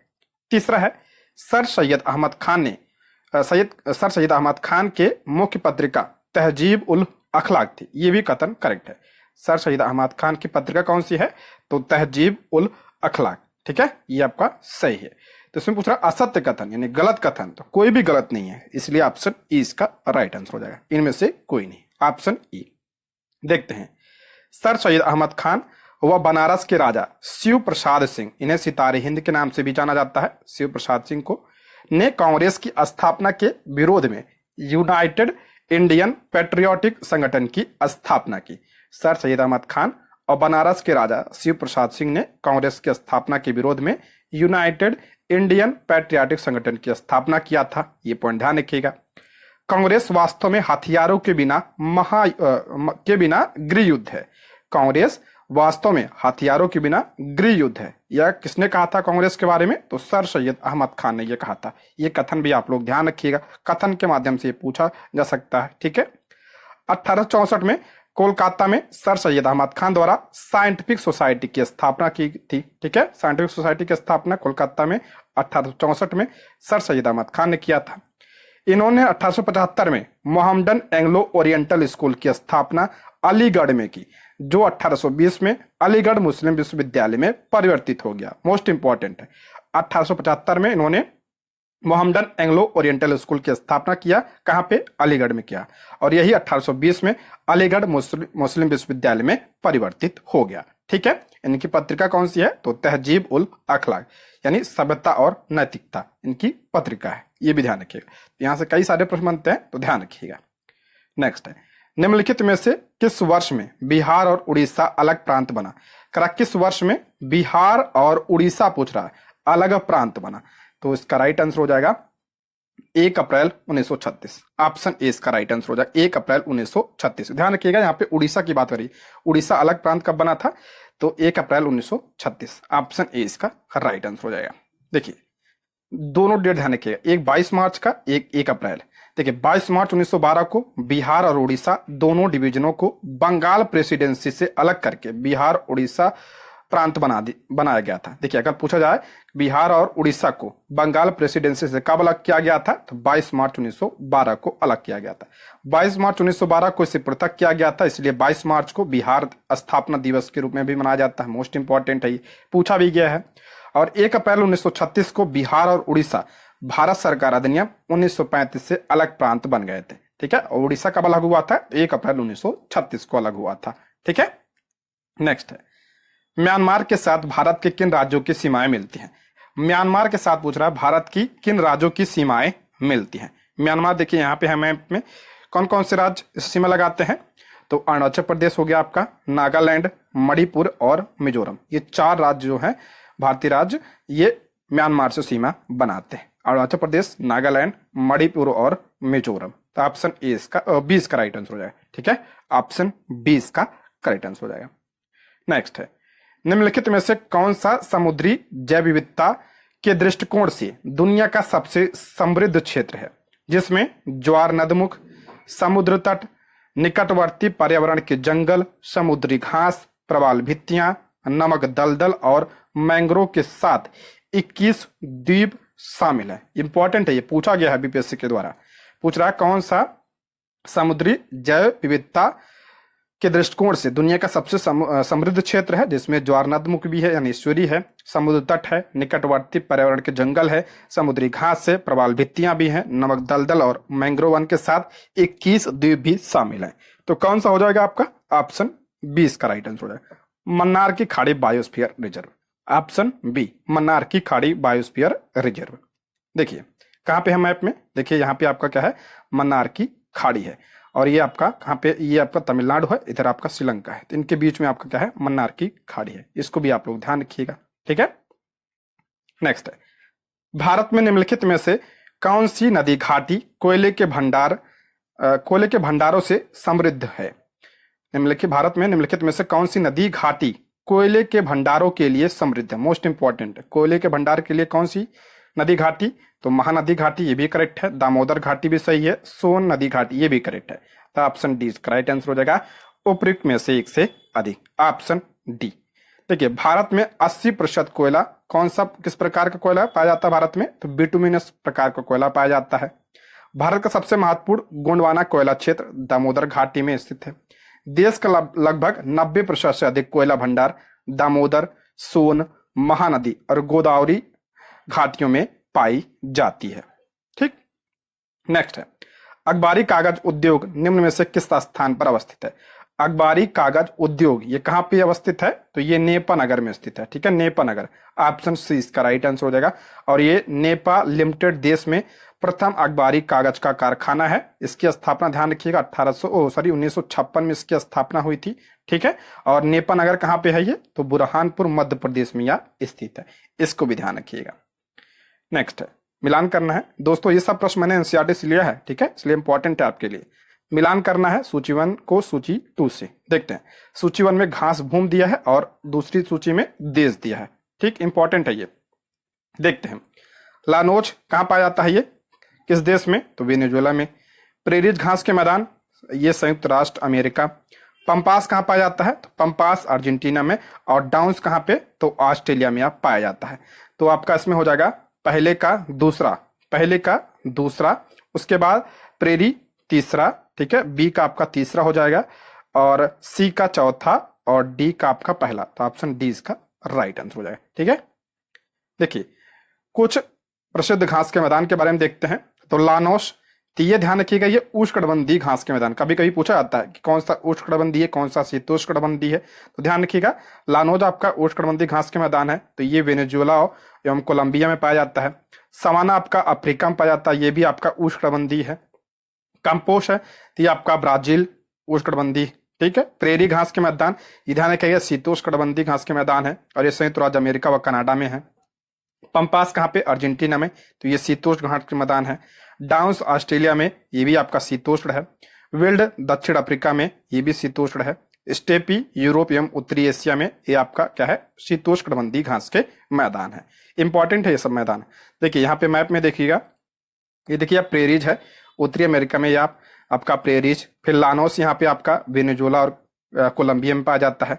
कंपोस्ट यहाँ पे देखिए ये ब्राजील, ठीक है, ब्राजीलियन जो उच्च भूमि वहां पे आपका कंपोस्ट, ये आपका क्या है, उष्णकटिबंधीय है, ठीक है, उष्णकटिबंधीय है। और ये पंपास जो है ये अर्जेंटीना में, ये आपका क्या है, शीतोष्णकटिबंधीय है, ठीक है, शीतोष्णकटिबंधीय है। स्टेपीज की बात करते हैं, ये भी आपका क्या है, शीतोष्ण है, ये आपका यूरोप और एशिया में, ठीक। यहाँ पे देखिए पुस्ताद, पुस्ताद भी ध्यान रखिएगा, ये हंगरी में पाया जाता है। हंगरी जो गेहूं के लिए प्रसिद्ध है, घास के मैदान, पुस्ताद घास के मैदान, ये कहाँ पे, हंगरी में। ये भी आपका क्या है, शीतोष्ण घास के मैदान है, ठीक है। ये आपका क्या है, सवाना घास के मैदान अफ्रीका में पाया जाता है। विल्ड यहाँ पे देखिए, ये भी दक्षिण अफ्रीका में शीतोष्ण घास के मैदान है। यहाँ पे देखिए ऑस्ट्रेलिया में आपका ऑस्ट्रेलियन सवाना है, और इधर देखिए डाउन्स, डाउन्स शीतोष्ण है, तो यहाँ पे आपका शीतोष्ण है, डाउन्स शीतोष्ण है, घास के मैदान है। एक और है आपका कैंटबरी, कैंटबरी ये आपका शीतोष्ण है, ये कहाँ पाया जाता है, तो ये आपका न्यूजीलैंड पाया जाता है कैंटबरी। और ये देखिए यहाँ पे मंचूरियन ग्रासलैंड है, ये आपका चाइना और मंगोलिया के क्षेत्र में पाया जाता है मंचूरियन घास के मैदान, ठीक है। ये सब घास के मैदान है, इंपॉर्टेंट है ये। और ये भी ध्यान रखिए कौन सा शीतोष्ण है, कौन सा जो है उष्ण है, ठीक है। नेक्स्ट है, यदि उष्णकटिबंधीय वर्षा वन काट दिए जाएं तो यह उष्णकटिबंधीय पर्णपाती वन की तुलना में शीघ्र पुनर्योजित नहीं हो पाता है। ऐसा इसलिए होता है क्योंकि करा यदि उष्णकटिबंधीय वर्षा वन काट दिए जाएं तो ये उष्णकटिबंधीय जो पर्णपाती वन होते हैं उनकी तुलना में शीघ्र जो है पुनर्योजित यानी पनप नहीं पाते हैं। ऐसा इसलिए होता है क्योंकि, तो इसका राइट आंसर हो जाएगा ऑप्शन ए, क्योंकि वर्षा वन की मृदा में पोषकों का अभाव होता है। ऑप्शन ए इसका करेक्ट आंसर हो जाएगा, ऑप्शन ए। देखिए यहाँ पे जो उष्णकटिबंधीय वर्षा वन होते हैं ये कहाँ पाए जाते हैं, जहाँ पे ज्यादा वर्षा होती है, और वर्षा की वजह से क्या होता है, मिट्टी का कटाव हो जाता है, यानी जो उपजाऊ मिट्टी होती है ऊपर उसका जो है कटाव हो जाता है। इसलिए जो है वहां पे जो है अगर उन्हें काट दिया जाता है तो वो जल्दी पनप नहीं पाते हैं, ठीक है। इसलिए ऑप्शन ए इसका राइट आंसर हो जाए, पोषक तत्वों का अभाव हो जाता है। उष्णकटिबंधीय वर्षा वन देखते हैं। उष्णकटिबंधीय वर्षा वन उन क्षेत्रों में पाए जाते हैं जहां वर्षा अत्यधिक होती है, जहां पे लगभग 200 सेंटीमीटर से अधिक वर्षा होती है, वहां पे कौन से वन पाए जाते हैं, उष्णकटिबंधीय वर्षा वन पाए जाते हैं, ठीक है। उष्णकटिबंधीय वर्षा वनों में भारी वर्षा के कारण मृदा का अपक्षरण व अपर्दन के परिणाम स्वरूप पोषक तत्वों के निच्छालन से इन मृदाओं में पोषकों का अभाव हो जाता है, जिससे वनस्पतियों का शीघ्र पुनरुत्पादन संभव नहीं हो पाता, ठीक है। क्षरण हो जाता है क्योंकि जो पोषक तत्व होते हैं ये ऊपरी परत में ही होते हैं, जब इनका क्षरण हो जाता है तो उसी की वजह से क्या होते हैं, ये वृक्ष पुनः नहीं उत्पन्न हो पाते हैं। ये वन वर्षा के अलग अलग समय में अपनी पत्तियां गिराते हैं, फलता वे हमेशा हरे भरे दिखते हैं, इन्हें इसलिए कौन सा वन कहा जाता है, सदाबहार वन कहा जाता है। इसमें कौन कौन से वन आते हैं, कौन कौन से वृक्ष आते हैं, तो आबनूस हो गया, महोगनी, शीशम, रबर, सिनकोना, ये सब जो है आपका सदाबहार वन है, इसको भी ध्यान रखिएगा। नेक्स्ट है, निम्नलिखित में से कौन सा घटक पर्यावरण के अंतर्गत शामिल है, कौन सा घटक पर्यावरण के अंतर्गत शामिल है, इनमें से तो मनुष्य भी शामिल है, धरातलीय स्थलाकृतियां भी शामिल है, और मानव निर्मित वस्तुएं भी शामिल है। तो ऑप्शन डी इसका राइट आंसर हो जाएगा, उपयुक्त में से एक से अधिक। ये सब क्या है, पर्यावरण के आपके घटक हैं, पर्यावरण में शामिल हैं ये। देखिए किसी भी जीवित प्राणी के चारों ओर पाए जाने वाले लोग, स्थान, वस्तुएं एवं प्रकृति को पर्यावरण कहते हैं, सभी को पता होगा। यह प्राकृतिक और मानव निर्मित परिघटनाओं का मिश्रण है। जो पर्यावरण होता है ये प्राकृतिक और मानव निर्मित परिघटनाओं का क्या होता है, ये मिश्रण होता है। प्राकृतिक पर्यावरण में आपका जैविक आता है, अजैविक आता है, यानी आपका जो सजीव होते हैं वो भी आते हैं और जो निर्जीव होते हैं वो भी आते हैं, ठीक है। दोनों परिस्थितियां इसमें शामिल होती हैं। जबकि मानवीय पर्यावरण में मानव की परस्पर जो क्रिया होती है, उनकी गतिविधियां होती हैं, उनके द्वारा बनाई गई रचनाएं शामिल होती है। यानी जो पर्यावरण है ये प्राकृतिक और मानव दोनों से निर्मित होता है, ठीक है। नेक्स्ट है, किस प्रकार के वन प्रदेशों को विश्व का फलोद्यान कहते हैं, किस प्रकार के वन प्रदेशों को विश्व का फलोद्यान कहते हैं, तो ऑप्शन सी भूमध्य सागरीय वन को क्या कहा जाता है, विश्व का फलोद्यान कहा जाता है। ऑप्शन सी इसका करेक्ट आंसर हो जाएगा, ठीक है। देखिए, भूमध्य सागरीय क्षेत्र या जलवायु की बात करते हैं। भूमध्य सागरीय क्षेत्रों को उनके फलों की कृषि के लिए विश्व का फल उद्यान के रूप में जाना जाता है, क्योंकि यहाँ पे फलों की खेती अत्यधिक होती है। इसलिए भूमध्य सागरीय जो जलवायु होती है ये भूमध्य सागर के आसपास 30 डिग्री से 40 डिग्री अक्षांशों के बीच उपोष्ण अक्षांशों में महाद्वीपों के पश्चिमी तट से यह जुड़ी होती है। ये ध्यान रखिएगा, ये महाद्वीपों के पश्चिमी तट में यह जलवायु पाई जाती है। भूमध्य रेखा नहीं, भूमध्य सागर के आसपास, ठीक है, 30 से 40 डिग्री अक्षांशों के बीच यह पाई जाती है। गर्मियों में मासिक और औसत तापमान लगभग 25 डिग्री सेल्सियस और सर्दियों में 10 डिग्री सेल्सियस से कम होता है। वार्षिक वर्षा यहाँ पे 35 से 90 सेंटीमीटर के बीच होती है। इन क्षेत्रों पर आमतौर संतरा, जैतून, अंजीर और अंगूर जैसे फलों की यहाँ पे पैदावार होती है, इसलिए इसे विश्व का फल उद्यान भी कहा जाता है। इस जलवायु के अंतर्गत फ्रांस आता है, दक्षिणी इटली आता है, यूनान, पश्चिमी तुर्की, सीरिया, पश्चिमी इजराइल, अल्जीरिया, उत्तरी अमेरिका का कैलिफोर्निया, दक्षिण अमेरिका का चिली एवं दक्षिण ऑस्ट्रेलिया के राज्य शामिल है। देखिए, ये जो आपका रेड कलर का दिख रहा है ना, यहाँ पे और यहाँ पे और ये सब क्या है, आपका भूमध्य सागरीय जलवायु क्षेत्र है। ठीक है, भूमध्य सागर यहाँ पे है, इसलिए इसका नाम पड़ गया भूमध्य सागरीय जलवायु क्षेत्र, क्योंकि इसी के आसपास होता है ये। यहाँ पे क्या होता है, फलों की खेती अत्यधिक होती है और इसीलिए इसे विश्व का फल उद्यान कहा जाता है। एक ध्यान रखिएगा, ये महाद्वीपों के पश्चिमी तट में यह जलवायु पाई जाती है। ठीक है, महाद्वीपों के पश्चिमी तट पे सब देख लीजिए, यहाँ पे इधर भी पश्चिम, इधर पश्चिम, यहाँ पश्चिम, यहाँ पश्चिम, तो ये महाद्वीपों के पश्चिमी तट पे यह जलवायु पाई जाती है। लगभग अक्षांश की बात करें तो 30 से 40 डिग्री के अक्षांशों के बीच यह जलवायु पाई जाती है। ठीक है, नेक्स्ट है, निम्नलिखित में से किन कारकों पर किसी वनस्पति की वृद्धि निर्भर करती है? किन कारकों पर वनस्पति की वृद्धि निर्भर करती है? तो वनस्पति की वृद्धि तापमान पर निर्भर करती है, बिल्कुल सही है। मिट्टी की परत की मोटाई पर भी निर्भर करती है, बिल्कुल करेक्ट है, कितनी मोटी है। ठीक है, और नमी पर भी यह निर्भर करती है। तो ऑप्शन डी इसका राइट आंसर हो जाएगा, उपयुक्त में से एक से अधिक, ऑप्शन डी। देखिए, वनस्पति की वृद्धि तापमान और नमी पर निर्भर करती है। इसके अलावा भूमि की ढाल और मिट्टी की मोटाई पर भी यह निर्भर करती है। पौधे में आवश्यक पोषक तत्व जैसे कार्बन, हाइड्रोजन व ऑक्सीजन को पौधे हवा एवं जल से प्राप्त करते हैं, सभी को पता होगा। नाइट्रोजन हो गया, फास्फोरस हो गया, पोटेशियम हो गया, ये पौधे किससे प्राप्त करते हैं? तो ये सब पौधे मिट्टी से प्राप्त करते हैं। इन पोषक तत्वों की पौधों की काफी मात्रा में आवश्यकता होती है। ठीक है, नेक्स्ट है, एल्युमिनियम धातु का सर्वाधिक निष्कर्षण निम्नलिखित में से किस अयस्क से किया जाता है? एल्युमिनियम धातु का सर्वाधिक निष्कर्षण किससे किया जाता है? तो इसका राइट आंसर हो जाएगा ऑप्शन ए, बॉक्साइट से। ऑप्शन ए इसका राइट आंसर हो जाएगा। बॉक्साइट से ही एल्युमिनियम और अंततः एल्युमिनियम धातु सर्वाधिक प्राप्त की जाती है। बॉक्साइट क्या होता है? ये अयस्क होता है। ठीक है, तो ऑप्शन ए इसका राइट आंसर हो जाएगा। नेक्स्ट है, निम्नलिखित में से कौन सा सही सुमेलित नहीं है? कौन सा सही सुमेलित नहीं है पूछ रहा है इसमें। पहला है यूराल पर्वत, ये वलित पर्वत का उदाहरण है, बिल्कुल करेक्ट है, कई बार बताया है। यूराल पर्वत वलित पर्वत का उदाहरण है, करेक्ट है। फ्यूजियामा पर्वत ज्वालामुखी पर्वत का उदाहरण है, ये भी आपका क्या है? करेक्ट है। अपलेशियन पर्वत ये ब्लॉक पर्वत का उदाहरण, ये आपका क्या है? गलत है। अपलेशियन पर्वत जो है ये अपशिष्ट पर्वत का उदाहरण है। ठीक है, अपशिष्ट पर्वत का यह उदाहरण है, तो ऑप्शन क्या हो जाएगा? सी इसका करेक्ट आंसर हो जाएगा। ठीक है, देखिए, अपलेशियन पुराने वलित पर्वत का उदाहरण है। यह क्या है? वलित पर्वत है लेकिन पुराना है, इसलिए इसे अपशिष्ट पर्वत के नाम से जाना जाता है। जैसे अपना अरावली है, अरावली भी आपका ये पुराना वलित पर्वत है, इसे अपशिष्ट पर्वत भी कहा जाता है क्योंकि इसका जो है क्षरण हो चुका है। ठीक है, ये कटा हो गया है इनका, समझ लीजिए। ठीक है, वलित पर्वत की बात करते हैं। जब चट्टानों में पृथ्वी की आंतरिक शक्ति से वलन पड़ जाते हैं तो उस पर्वत को मोड़दार या वलित पर्वत कहते हैं। आंतरिक शक्ति से जब वलन पड़ जाते हैं तो उसे क्या कहते हैं? वलित पर्वत जो निर्माण होता है संरचना, उसे वलित पर्वत कहा जाता है।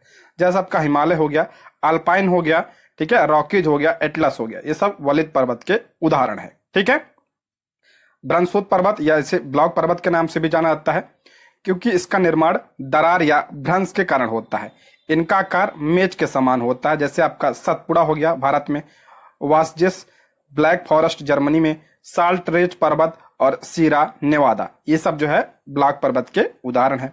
ज्वालामुखी पर्वत यानी जो ज्वालामुखी क्रिया से बने होते हैं उन्हें ज्वालामुखी पर्वत कहते हैं। जैसे आपका कोटोपैक्सी, वेसुवियस और फ्यूजियामा, ये सब ज्वालामुखी पर्वत के उदाहरण है। ठीक है, यहाँ पे पर्वतों के प्रकार देख लिए, मोड़दार पर्वत यानी जो वलित पर्वत है, जैसे आपका हिमालय हो गया, ठीक है, हिमालय हो गया, रॉकी हो गया, एटलस हो गया, ये सब मोड़दार पर्वत के उदाहरण है। ज्वालामुखी पर्वत आपका जैसे आपका फ्यूजियामा हो गया, ठीक है। अवशिष्ट पर्वत जैसे आपका अरावली हो गया, ठीक है, अरावली हो गया, जैसे आपका अपलेशियन हो गया, ये सब अवशिष्ट पर्वत है, यानी इनका क्षरण हो चुका है, ठीक है, और ये वलित पर्वत ही होते हैं। भ्रंश पर्वत की बात करते हैं तो भ्रंश पर्वत जैसे आपका ब्लैक फॉरेस्ट हो गया, ठीक है, जो दरार से उत्पन्न होते हैं उन्हें क्या कहते हैं, भ्रंश पर्वत कहते हैं। जैसे भारत में सतपुड़ा है। नेक्स्ट है, निम्नलिखित में से कौन सी नदी मकर रेखा को 2 बार काटती है? इंपॉर्टेंट है, कौन सी रेखा मकर रेखा को 2 बार काटती है? तो देखिए मकर रेखा ये आपका क्या हो गया है, 0 डिग्री भूमध्य रेखा जिसे विषुवत रेखा जाता है, और उसके इसके नीचे यानी जो दक्षिणी गोलार्ध में आपका 23.5 डिग्री होता है, इसे क्या कहा जाता है, इसे ही आपका मकर रेखा कहा जाता है। मकर रेखा को 2 बार कौन सी रेखा काटती है? तो कौन सी नदी काटती है, सॉरी, लिम्पोपो नदी काटती है, ठीक है। ऑप्शन क्या हो जाएगा, ए इसका राइट आंसर होगा, लिम्पोपो नदी। अच्छा, कर्क रेखा को कौन सी नदी काटती है 2 बार? तो ध्यान रखिए भारत में माही नदी से काटती है, ठीक है, कर्क रेखा को 2 बार, और मकर रेखा को लिम्पोपो नदी काटती है, तो ऑप्शन ए। और ये लिम्पोपो नदी कहाँ बहती है? तो ये दक्षिण अफ्रीका में बहती है, यहाँ पे देखिए लिम्पोपो नदी, ठीक है। नेक्स्ट है, निम्नलिखित झीलों में से कौन सा लैगून झील नहीं है? करेक्ट, कौन सा जो है लैगून झील नहीं है? तो चिल्का झील ये तो लैगून है, पुलिकट भी लैगून है, कुलरू भी लैगून है, तो इसमें कौन सा नहीं है पूछ रहा है, तो ऑप्शन ई इसका राइट आंसर हो जाएगा, ठीक है, इनमें से कोई नहीं, ऑप्शन ई इसका करेक्ट आंसर हो जाएगा। देखिए लैगून झील का निर्माण कैसे होता है? तो लैगून झील का निर्माण किसी बड़े जल निकाय को एक छोटे भूभाग से अलग करने से होता है। इस तरह एक उथला जल निकाय बनता है, ठीक है, जो आंशिक रूप से संलग्न झील जैसा दिखता है। देखिए जैसे आप मान लीजिए यहाँ पे समुद्र है, तो धीरे धीरे यहाँ पे कट गया और ये अलग हो गया इस महासागर से, यानी बड़े जलाशय जो यानी महासागर जो सागर है उससे जो अलग होकर ये संरचना बनती है उसे क्या कहते हैं, लैगून झील कहते हैं। जैसे आपका चिल्का झील लैगून है, पुलिकट भी आपका लैगून है, और कोलेरू झील भी आपका क्या है, ये लैगून झील के उदाहरण है, ठीक है। कुछ झील दिया आप देखिए मैप में, इसको देख लीजिए कौन कौन से झील कहाँ पे पाए जाते हैं। जैसे आपका जो इंपॉर्टेंट है, डल झील देखिए जम्मू कश्मीर में, बेरीनाग जम्मू कश्मीर में, मानसबल झील जम्मू कश्मीर, वूलर झील इंडिया की सबसे बड़ी मीठे पानी की झील है।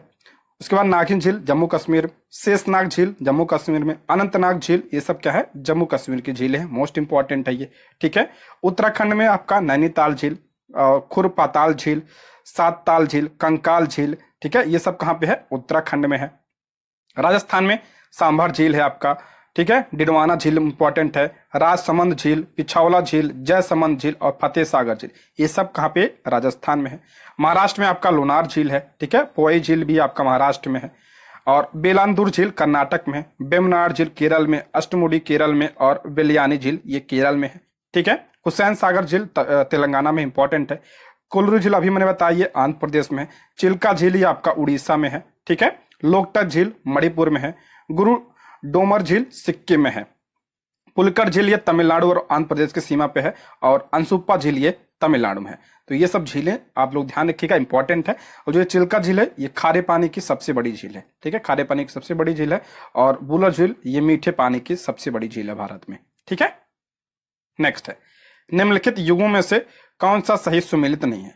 कौन सा सही सुमेलित नहीं है? पर्वत दिया है, सर्वोच्च चोटी उसके लिए, ठीक है। अरावली, गुरु शिखर, अरावली की सबसे ऊंची चोटी गुरु शिखर है, बिल्कुल करेक्ट है। सतपुड़ा की धूपगढ़ है, ये भी आपका क्या है, करेक्ट है। नीलगिरी अन्नामुड़ी, ये आपका क्या है, गलत है। नीलगिरी की सबसे ऊंची चोटी कौन सी है? तो दोदा बेट्टा, मैंने कई बार बताया है, दोदा बेट्टा जो है नीलगिरी की सबसे ऊंची चोटी है, ठीक है। तो इसका राइट आंसर हो जाएगा ऑप्शन सी, इसका करेक्ट आंसर हो जाएगा। देखिए अरावली गुरु शिखर, विंध्यन इसका गुडविल शिखर, और सतपुड़ा, धूपगढ़, नीलगिरी, दोदा बेट्टा, और अन्नामलाई के ध्यान रखिएगा अन्नाई मुड़ी है, ये दक्षिण भारत की सबसे ऊंची चोटी है, ठीक है, दक्षिण भारत की सबसे ऊंची चोटी है। और दोदा बेट्टा है ये दक्षिण भारत की दूसरी सबसे ऊंची चोटी है, ठीक है। और हिमालय, ये जो हिमालय के भारत में सबसे चोटी कौन सी है? K2 यानी गॉडविन ऑस्टिन है, ठीक है। अच्छा, हिमालय की सबसे ऊंची चोटी कौन सी है? तो एवरेस्ट है। नेक्स्ट है, देखिए यहाँ पे मैप में देख लीजिए, ये आपका माउंट एवरेस्ट हिमालय की सबसे ऊंची चोटी है। ये कंचनजंगा भी या भारत में है, ये आपका कहाँ पे है? कंचनजंगा सिक्किम में है। K2 Godwin Austen. उसके बाद यहाँ पे देखिए अरावली की सबसे ऊंची चोटी गुरु शिखर पर्वत है, सतपुड़ा की सबसे ऊंची चोटी धूपगढ़ है, और यहाँ पे देखिए नीलगिरी पर्वत है, तो इसकी सबसे ऊंची चोटी कौन सी है, दोदा बेट्टा है। ठीक है, दोदा बेट्टा जो है नीलगिरी की सबसे ऊंची चोटी है। ठीक है, नेक्स्ट है, निम्नलिखित में से किस धातु का उपयोग ज्यादातर विद्युत बल्बों के तंतुओं के लिए किया जाता है। किसका उपयोग जो है विद्युत बल्बों के तंतुओं के लिए किया जाता है, सभी को पता होगा टंगस्टन का प्रयोग किया जाता है, ऑप्शन सी टंगस्टन। टंगस्टन का इस्तेमाल ज्यादातर इलेक्ट्रिक बल्ब के फिलामेंट बनाने के लिए किया जाता है। सभी वस्तुओं में टंगस्टन का गलनांक सबसे अधिक होता है, इसलिए इसका प्रयोग किया जाता है। ठीक है, टंगस्टन का क्या होता है, गलनांक क्या होता है, ये सबसे अधिक होता है। इसका प्रतीक W होता है, परमाणु संख्या 74 है और परमाणु भार 183.85 होता है। इसके उच्च गलनांक के कारण इसके जो है कई सारे उपयोग हैं। ठीक है, जो बल्ब में आपने देखा होगा, बल्ब में जो अंदर फिलामेंट लगा होता है वो टंगस्टन का ही होता है। ठीक है, नेक्स्ट है, प्रकाश का अपने घटक रंगों में फैलना कहलाता है। प्रकाश का अपने घटक रंगों में फैलना क्या कहलाता है, तो उसे विक्षेपण कहा जाता है, उसे वर्ण विक्षेपण कहा जाता है। ऑप्शन 20 का राइट आंसर हो जाए। ठीक है, वर्ण विक्षेपण क्या होता है, जब श्वेत प्रकाश की किरण को किसी प्रिज्म से होकर गुजारा जाता है तो अपवर्तन के साथ साथ वह कई रंगों में बढ़ जाती है। इस प्रक्रिया को क्या कहा जाता है, उसे प्रकाश का वर्ण विक्षेपण कहा जाता है। देखिए, यदि श्वेत प्रकाश को प्रिज्म से गुजारते हैं तो ये अपने रंगों में विभाजित हो जाता है। कौन कितने रंगों में, 7 रंगों में विभाजित हो जाता है। ठीक है, इसे विबजोर के नाम से भी जाना जाता है। ठीक है, इसे क्या कहते हैं, इसे प्रकाश का वर्ण विक्षेपण कहते हैं। अच्छा, पूछा था सबसे ज्यादा विक्षेपण किसका होता है, तो बैगनी रंग का सबसे ज्यादा विक्षेपण होता है। ठीक है, बैगनी रंग का सबसे ज्यादा होता है, और सबसे कम विक्षेपण किसका होता है, तो लाल रंग का सबसे कम विक्षेपण होता है। इसको भी आप लोग ध्यान रखिएगा। ठीक है, नेक्स्ट है, निम्नलिखित कथनों में से कौन सा कथन सही नहीं है। कौन सा कथन सही नहीं है पूछ रहा है। ठीक है, पहला, मरकरी यानी पारा को छोड़कर सभी धातुएं कमरे के ताप पर ठोस अवस्था में होती है। देखिए, धातुएं क्या होती हैं, ये ठोस अवस्था में होती है, लेकिन मरकरी इसका क्या है, अपवाद है। ठीक है, मरकरी यानी पारा क्या है, इसका अपवाद है, ये द्रव अवस्था में रहती है कमरे के तापमान पर। ठीक है, पहला सही है। दूसरा है, आयोडीन धातु होते हुए भी चमकीला होता है। सॉरी, आयोडीन जो है ये अधातु है। देखिए, अधातु जो होता है ये इसका गुण क्या होता है, ये चमकीला नहीं होता है। अधातु चमकीले नहीं होते, लेकिन आयोडीन चमकीला होता है, ये भी सही है। हीरा का गलनांक और क्वथनांक बहुत अधिक होता है। हीरा का जो गलनांक होता है और क्वथनांक होता है ये बहुत अधिक होता है, ये भी आपका क्या है, करेक्ट है। तो इसमें पूछ रहा है कौन सा कथन सही नहीं है, तो ऑप्शन ई इसका राइट आंसर हो जाए, इनमें से कोई नहीं। ठीक है, ऑप्शन ई, देखिए इसका राइट आंसर हो जाए ऑप्शन ई। ठीक, इनमें से कोई नहीं, सभी सही है। देखिए, नेक्स्ट है, एनोडीकरण क्या है। एनोडीकरण क्या है, तो ऑप्शन सी, एल्यूमिनियम पर मोटी ऑक्साइड चढ़ाने की प्रक्रिया को एनोडीकरण कहा जाता है। ऑप्शन सी इसका राइट आंसर हो जाएगा। एनोडीकरण एल्युमिनियम पर मोटी ऑक्साइड की परत बनाने की प्रक्रिया है। एल्युमिनियम ऑक्साइड की परत इसे संक्षारण से बचाती, यानी क्षरण से बचाती है। एनोडाइजेशन एक प्रक्रिया जिसका उपयोग धातु भागों की सतह पर प्राकृतिक ऑक्साइड परत की मोटाई बढ़ाने के लिए किया जाता है। इसमें धातु को इलेक्ट्रोलाइट घोल में डुबोना और इसके माध्यम से विद्युत प्रवाह प्रवाहित करना शामिल है, जिसमें धातु एनोड के रूप में कार्य करती है। इसलिए इसका नाम क्या है, तो इसका नाम क्या है, तो एनोडीकरण है। इस प्रक्रिया के परिणाम स्वरूप धातु की सतह पर मोटी, अधिक टिकाऊ ऑक्साइड परत बनती है, जो संक्षारण प्रतिरोध में वृद्धि, परत संचरण में सुधार और चमक में वृद्धि जैसे विभिन्न लाभ प्रदान करती है। ठीक है, नेक्स्ट है, निम्नलिखित में से कौन सा कथन सही नहीं है। कौन सा कथन सत्य नहीं है, देखते हैं। केवल गहरे समुद्र के जलतापी पारितंत्र को छोड़कर पृथ्वी पर सभी पारिस्थितिक तंत्र के लिए ऊर्जा का स्रोत सूर्य है। करा, केवल गहरे समुद्र के जलतापी पारितंत्र को छोड़कर पृथ्वी पर सभी पारिस्थितिक तंत्र के ऊर्जा का स्रोत क्या है, सूर्य है। बिल्कुल करेक्ट है ये। सूर्य से उत्पादकों की ओर फिर उपभोक्ता की ओर ऊर्जा का प्रवाह बहुदिशीय होता है। ये गलत है, मैंने बताया था ऊर्जा का प्रवाह क्या होता है, ये एक दिशीय होता है, यानी एक ही दिशा में होता है ऊर्जा का प्रवाह। ठीक है, बहुदिशीय नहीं होता, एक दिशीय होता है। तीसरा, हरे पादप को उत्पादक कहा जाता है। बिल्कुल करेक्ट है, हरे पादप अपना भोजन स्वयं बनाते हैं, इसलिए इन्हें उत्पादक कहा जाता है।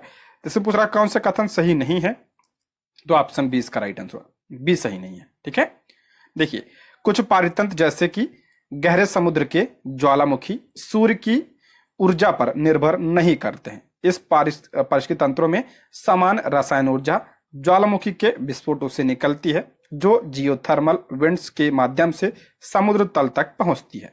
या रासायनिक ऊर्जा केमोथिंसिस नामक प्रक्रिया के माध्यम से जीवों द्वारा उपयोग की जाती है, जो प्रकाश संश्लेषण के समान होती है, लेकिन सूर्य के प्रकाश के बजाय रासायनिक ऊर्जा का यह उपयोग करती है। ठीक है, सूर्य से उत्पादकों और फिर उपभोक्ताओं तक ऊर्जा का एक दिशीय प्रवाह होता है। ठीक है, नेक्स्ट, निम्नलिखित में से कौन सी इन सीटू संरक्षण रणनीति का उदाहरण है? इंपॉर्टेंट है ये। कौन सी इन सीटू संरक्षण पूछ रहा है का उदाहरण है? इन सीटू, ये आपका टीआरई 1 में पूछा गया था, ऐसे प्रश्न आया था एक बार। ठीक है, इन सीटू संरक्षण का उदाहरण कौन सा नहीं है पूछ रहा है। ठीक है, कौन सा नहीं है पूछ रहा है, तो इसमें हो जाएगा वनस्पति उद्यान। ऑप्शन बी इसका राइट आंसर, वनस्पति उद्यान इसका उदाहरण नहीं है इंस्टीट्यूट का, ऑप्शन बी। देखिए, ये जैव विविधता संरक्षण के दो क्या है, ये एक तरीके हैं। ठीक है, इंस्टीट्यूट संरक्षण और एक होता है आपका एक्स सीटू संरक्षण। इंस्टीट्यूट क्या होता है? तो इन सीटू संरक्षण का मतलब है किसी प्रजाति को उसके प्राकृतिक वातावरण में ही बनाए रखना। ठीक है, जैसे कि आपका राष्ट्रीय उद्यान हो गया, अब जीव अभ्यारण्य हो गया, बायोस्फीयर रिजर्व आदि इसमें शामिल होते हैं। यानी जो इनको बचाने के लिए जो प्रजातियां होती हैं उन्हें उनके प्राकृतिक आवास में ही उन्हें जो है संरक्षित किया जाता है। उन्हें क्या कहा जाता है? इन सीटू संरक्षण कहा जाता है। ठीक है, इसे हिंदी में स्वस्थानीय संरक्षण भी कहा जाता है, यानी उन्हीं के स्थान पर उन्हें संरक्षित कर दिया जाता है। जैसे आपका राष्ट्रीय उद्यान हो गया, अभ्यारण्य हो गया, बायोस्फीयर रिजर्व हो गए। ठीक है, ये सब इसके उदाहरण होते हैं। एक्सूट कहा तो है, तो यह कृत्रिम आवासों में सभी जीवित प्रजातियों को संरक्षित करने के तरीके हैं जो उनके प्राकृतिक रहने वाले आवासों को दर्शाते हैं। इसमें क्या होता है? एक्स2 में क्या होता है? इसमें कृत्रिम आवास के माध्यम से जो है उनके संरक्षित किया जाता है। जैसे आपने देखा होगा, एक्वेरियम हो गया, वनस्पति उद्यान हो गया, क्रायो प्रिजर्वेशन हो गया, डीएनए बैंक, चिड़ियाघर, ये सब जो है एक्स2 के उदाहरण है। ठीक है, इसमें अलग से उन्हें संरक्षित किया जाता है। नेक्स्ट, आहार श्रृंखला में रासायनिक अजैविक पदार्थ का अत्यधिक मात्रा में संचित होना क्या कहलाता है? आहार श्रृंखला में रासायनिक अजैविक पदार्थ का अत्यधिक मात्रा में संचित होना क्या कहलाता है? उसे जैव आवर्धन कहते हैं। ऑप्शन ए इसका राइट आंसर हो जाएगा। ये प्रश्न पूछा जा चुका है टीआरई 1 में, ऑप्शन ए। देखिए, जैव आवर्धन जिसे जैव संवर्धन या जैविक आवर्धन के नाम से जाना जाता है, यह एक खाद्य श्रृंखला में उत्तरोत्तर या उच्च स्तर पर जीवों के ऊतकों में किसी पदार्थ जैसे कीटनाशक की सांद्रता में वृद्धि को दर्शाता है। ठीक है, कीटनाशक की वृद्धि क्या कहलाती है? आपका जैव संवर्धन आवर्धन कहलाता है। नेक्स्ट है, पेयजल शुद्ध करने के लिए पोटेशियम परमैंगनेट का उपयोग किया जाता है। क्यों करा है? पेयजल को शुद्ध करने के लिए पोटेशियम परमैंगनेट का उपयोग क्यों किया जाता है? तो ऑप्शन सी, क्योंकि यह एक ऑक्सीकारक होता है।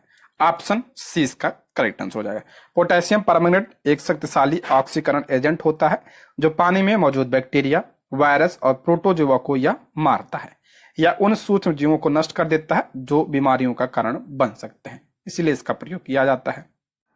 नेक्स्ट है, निम्नलिखित में से कौन सा कथन सत्य नहीं है? कौन सा कथन सत्य नहीं है, यानी गलत कथन पूछ रहा है इसमें। पहला है, मानव शरीर 7 से 7.8 पीएच परास के बीच कार्य करता है। बिल्कुल सही है ये। मानव शरीर 7 से 7.8 पीएच परास के बीच कार्य करता है, ये सही है। दूसरा है, वर्षा जल का पीएच मान 5.6 से कम हो जाने पर जल अम्लीय वर्षा जल कहलाता है, ये भी करेक्ट है। वर्षा जल का अगर पीएच 5.6 से कम हो जाता है तो वह अम्लीय वर्षा जल कहलाता है, ये सही है। तीसरा है, मुंह का पीएच मान बढ़ने पर दांतों का ह्रास प्रारंभ होता है। मुंह का पीएच मान बढ़ने से नहीं, बल्कि मुंह का पीएच मान कम होने से दांतों का ह्रास क्या होता है? प्रारंभ हो जाता है।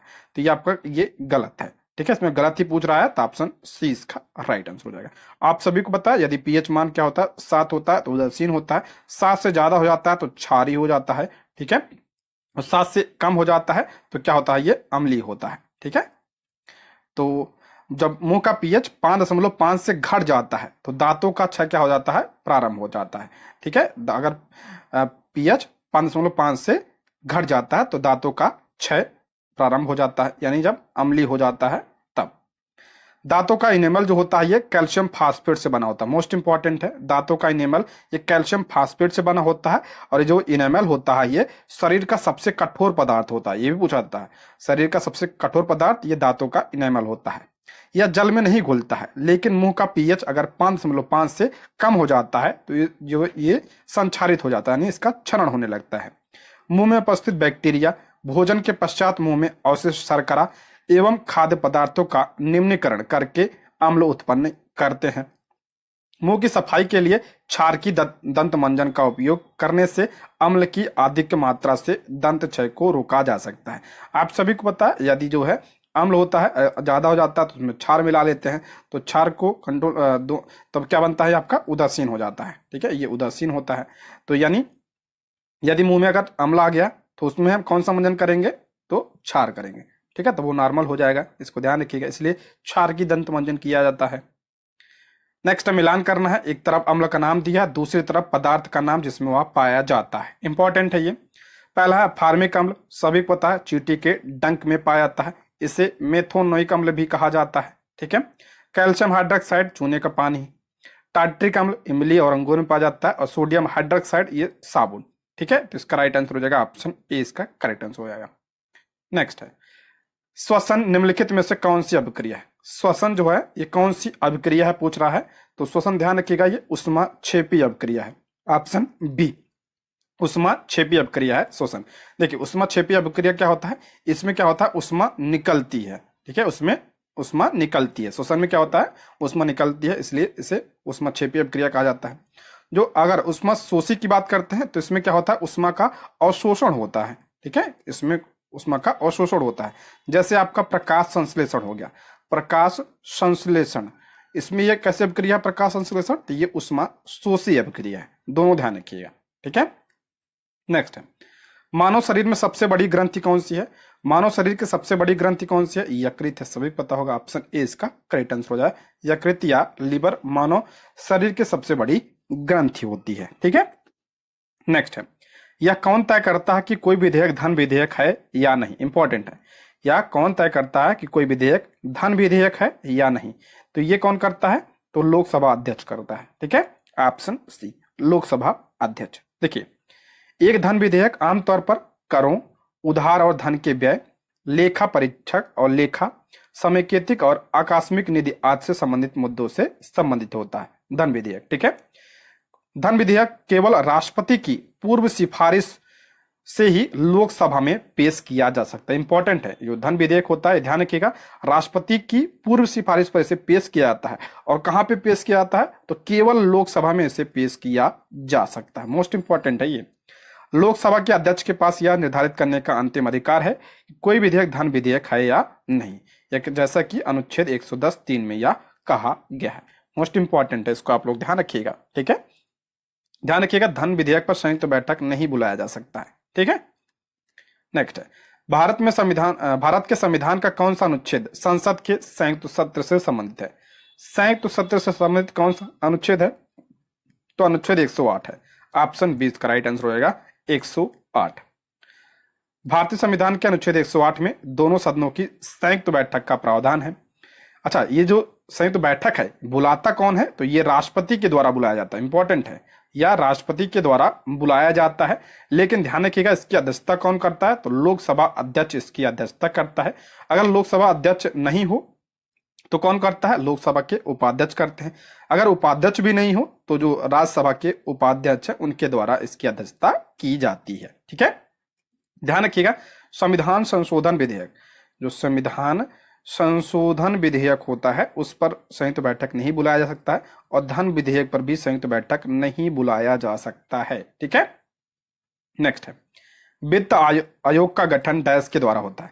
वित्त आयोग का गठन डैश होता है, प्रत्येक वर्ष, 4 वर्ष, 6 वर्ष, नहीं, इनमें से कोई नहीं। वित्त आयोग का गठन प्रत्येक 5 वर्ष में किया जाता है। ठीक है, 5 वर्ष में, तो ऑप्शन ए इसका राइट आंसर हो जाएगा, इनमें से कोई नहीं। ठीक है, वित्त आयोग का गठन प्रत्येक 5 वर्ष में एक बार किया जाता है। ठीक, वित्त आयोग भारतीय संविधान के अनुच्छेद 280 के तहत भारत के राष्ट्रपति द्वारा गठित आयोग है। इंपॉर्टेंट है, अनुच्छेद 280 में है ये। इसका गठन किसके द्वारा किया जाता है? तो राष्ट्रपति के द्वारा किया जाता है, मोस्ट इंपॉर्टेंट है। प्रथम आयोग की स्थापना 1951 में वित्त आयोग अधिनियम 1951 के तहत किया गया था। अच्छा, प्रथम वित्त आयोग के अध्यक्ष कौन थे? तो केसी नियोगी जो है इसके अध्यक्ष थे। 15वें वित्त आयोग के अध्यक्ष कौन थे? कौन है? एनके सिंह। अभी हाल ही में 16वें वित्त आयोग के अध्यक्ष का नियुक्ति की गई है, कौन है? अरविंद पनगड़िया है। ये पॉइंट भी आप लोग ध्यान रखिएगा। नेक्स्ट, साल 2004 के 2024 के मेडिसिन के नोबेल पुरस्कार से विक्टर एम्ब्रोज और गैरी रूकुन को किस खोज के लिए सम्मानित किया गया? मोस्ट इंपॉर्टेंट है। 2024 में चिकित्सा में नोबेल पुरस्कार किसे मिला है? तो विक्टर एम्ब्रोज और गैरी रूकुन को मिला है। और किसके लिए मिला है? किसकी खोज के लिए? तो ऑप्शन ए, माइक्रो आरएनए की खोज के लिए इन्हें मिला है। ऑप्शन ए इसका राइट आंसर हो जाएगा। साल 2024 के मेडिसिन के नोबेल पुरस्कार से विक्टर एम्ब्रोज और गैरी रूकुन को सम्मानित किया गया। उन्हें माइक्रो एमआरएनए की खोज और इसके पोस्ट ट्रांसक्रिप्शनल जीन रेगुलेशन में भूमिका के लिए सम्मानित किया गया है। ठीक है। नेक्स्ट है, बीसीसीआई ने किसे अपनी एंटी करप्शन यूनिट का नया अध्यक्ष नियुक्त किया है? तो शरद कुमार को बीसीसीआई ने अपने एंटी करप्शन यूनिट का नया अध्यक्ष चुना है। Option A. Next, PM Modi ने किस राज्य में बंजारा विरासत संग्रहालय का उद्घाटन किया है? पीएम मोदी ने किस राज्य में बंजारा विरासत संग्रहालय का उद्घाटन किया है? तो महाराष्ट्र में किया है। Option B, Maharashtra. नरेंद्र मोदी ने महाराष्ट्र के वाशिम के पोहर देवी में बंजारा विरासत संग्रहालय का उद्घाटन किया। यह बंजारा समुदाय की समृद्ध विरासत का प्रदर्शन किया गया है। उन्होंने आध्यात्मिक गुरु संत सेवालाल महाराज और संत रामराव महाराज को श्रद्धांजलि अर्पित की। बता दें कि संत सेवालाल और संत रामराव महाराज बंजारा समुदाय के क्या हैं? आध्यात्मिक गुरु हैं। ठीक है। नेक्स्ट, किस अभिनेता को हाल ही में दादा साहब फाल्के अवार्ड से सम्मानित किया गया? मोस्ट इंपॉर्टेंट है। दादा साहब फाल्के अवार्ड से किसे सम्मानित किया गया है? तो मिथुन चक्रवर्ती को। ऑप्शन सी, मिथुन को। ठीक है, ऑप्शन सी। देखिए, इन्हें ध्यान रखिएगा, 2022 के लिए प्रदान किया गया। ठीक है, 2024 में इन्हें 2022 के लिए प्रदान किया गया मिथुन चक्रवर्ती को। ठीक, 2021 का किसे प्रदान किया गया था? वहीदा रहमान को। 2020 का किसे? आशा पारेख को। इसको भी आप लोग ध्यान रखिए। आप लोग कमेंट बॉक्स में बताइए कि पहला जो है किसे मिला था, पहला दादा साहब फाल्के अवार्ड जो है किससे मिला था? आप लोग कमेंट बॉक्स में जरूर बताइएगा। नेक्स्ट है, एक्सरसाइज काजिंद हाल ही में भारत और किस देश के बीच शुरू है?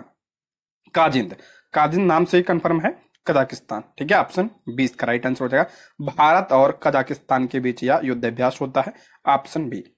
एक्सरसाइज काजिंद भारत और कजाकिस्तान के बीच हर साल आयोजित होने वाला संयुक्त सैन्य अभ्यास है। ठीक है, ये काजिंद, काज से आपका कजाकिस्तान, IND से आपका इंडिया, यानी कजाकिस्तान और भारत के बीच इसका आयोजन हर साल किया जाता है। अभ्यास काजिंद का 8वां संस्करण 30 सितंबर से 13 अक्टूबर 2024 तक Surya foreign training centre node Auli Uttarakhand में किया जा रहा है। इंपॉर्टेंट है, कौन सा संस्करण है ये? 8वां संस्करण है। कब से कब होगा ये? तो 30 सितंबर से शुरू हुआ है और 13 अक्टूबर को यह खत्म होगा। और ये कहाँ पे हो रहा है? तो औली उत्तराखंड में इसका आयोजन किया जा रहा है। ये पॉइंट भी आप लोग ध्यान रखिएगा, आजकल ऐसे भी प्रश्न पूछा जा सकता है ये। ठीक है, कहाँ पे हुआ? औली उत्तराखंड में इसका आयोजन किया जा रहा है। ठीक है दोस्तों, आज की क्लास में बस इतना ही। क्लास कैसी लगी कमेंट बॉक्स में आप लोग जरूर बताइएगा, और अपने मार्क्स भी आप लोग कमेंट बॉक्स में जरूर बताइएगा। और यदि आपने चैनल को अभी तक सब्सक्राइब नहीं किया है तो प्लीज चैनल को सब्सक्राइब कर लीजिएगा। ठीक है, थैंक यू फॉर वॉचिंग।